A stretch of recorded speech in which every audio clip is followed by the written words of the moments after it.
Учим казахский язык каждый день. Сегодня изучаем слово «жұмыс істеу» – работать. Жұмыс істе – работай. Жұмыс істеймін – работаю. Мен демалыста жұмыс істеймін. Я работаю в выходные. Мен демалыста жұмыс істеймін.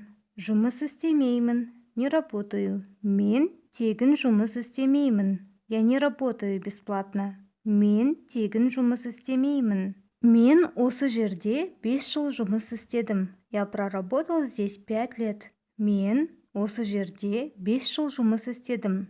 Мен кеше жұмыс істеген жоқпын. Я вчера не работала. Мен кеше жұмыс істеген жоқпын. Мен күніне 4 сағат жұмыс істегім келеді. Я хочу работать 4 часа в день. Аптасына 40 сағат жұмыс істегім келмейді. Я не хочу работать 40 часов в неделю. Жұмыс істеу керек, надо работать.